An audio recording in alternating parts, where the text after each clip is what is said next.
Do you expect Kawhi and Jimmy to guard Rodney this week? Man, I'm not sure. It's quite a. The broader point is it's quite a week coming with those two.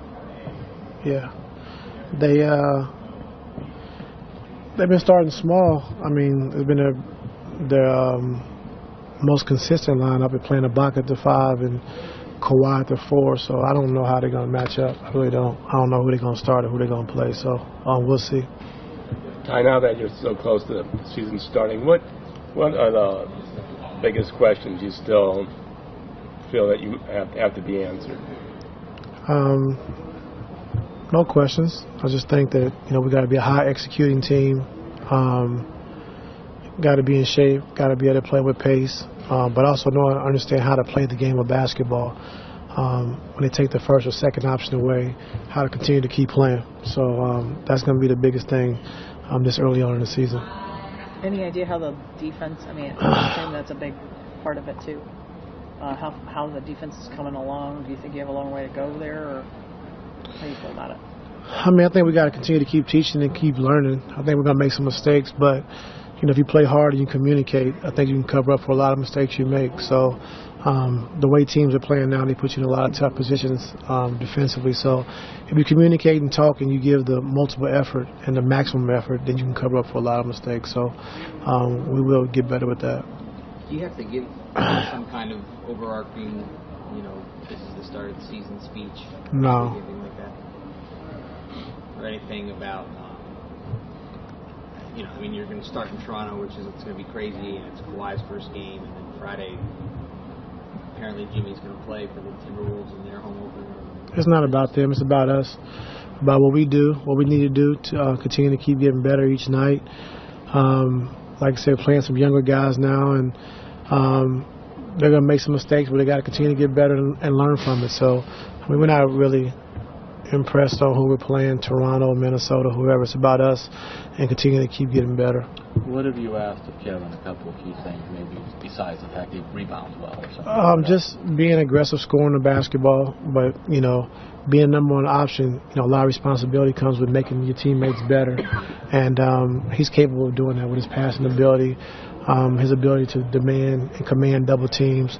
So we're going to need him to score the basketball and rebound, like you said, but also making teammates better. Do you feel a different kind of excitement, Ty, going into this season than you might have in the past couple because, LeBron's gone and it's a different, maybe you're teaching more or anything like that? No. Okay. No. What have you liked about coaching this group? I assume you like coaching this group? Yeah.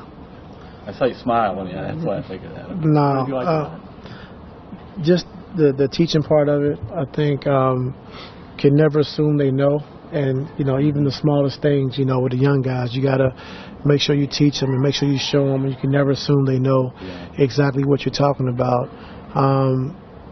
But the biggest and most fun part is just seeing those guys mature, being able to take that next step. The challenges that we're going to have, this season is going to be good. So just, throughout the course of the season, watching Colin grow and watching Jetty and Rodney and Clarkson and Larry and those guys continue to grow and kind of understand and get what we're doing.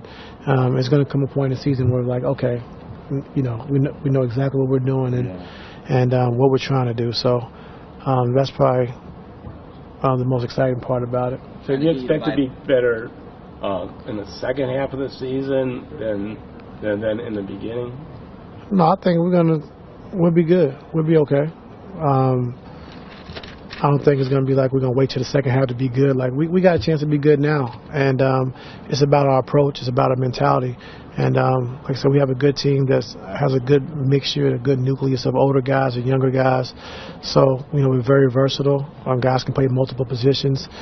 Guys are very versatile. So we have a chance to be good now. I mean, being in good shape early on is really good when you're playing against the good teams because, they're really usually not in the best of shape. So we got to try to take advantage of that if we can. How far would a strong start go, winning your first couple or, just getting off to a really good start with a lot of these young guys in the new team? It means a lot. I think having a young team and just like you said, winning early, just showing these guys that, we can win and we can win basketball games and we're very capable. So, having Toronto and Minnesota, who's supposed to be, Toronto, one of the top teams in the East, and Minnesota, fighting, trying to get into the playoffs, being a very good young team. It's going to be a good challenge for us these first 2 games, so I'm excited to see what happens. Is your approach the way that you try and get something out of guys? Is it the same with every player, or does it change based on? No, it's different. You can't talk to every player the same way. Everyone handles it different, so you can't treat everyone the same. Kevin was saying that you think he plays better when he plays like an ankle. Mm-hmm. So why is it that works so well for Kevin? I don't know. You said also at the beginning that you thought Rodney would be your... I said a-hole? Yeah. No, I don't remember that. You probably said something different. Yeah. No. I just think when he plays mad and plays, like he's the best player on the floor, sometimes you do got to piss him off a little bit to get under his skin, and then he'll do some great things. He'll look at the bench and cuss you out and talk stuff back. So, yeah, that's Kevin at his best. We'll see if we can get that early this year. Mm-hmm. With Rodney, you mentioned that you thought he'd be your second scoring option. What kind of camp did he have? And then I've been mentioning Jimmy and Kawhi. I mean, that's probably who he's going to be. That's probably who he's going to see, I would say, for the most part this week. And just what kind of challenge do those two represent for him in terms of figuring out what he could be this year?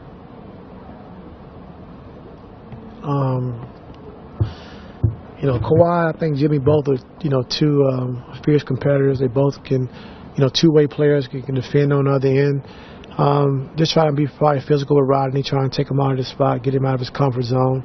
But, we talked about it all training camp and preseason, just Rodney owning his space, being more physical to get open, because guys are going to try to take him out of the game, especially, having to be that second scorer, in the starting lineup, or just having to be physical, getting open, being aggressive, and it'll be a good challenge for him. So I'm excited to see how he handles it.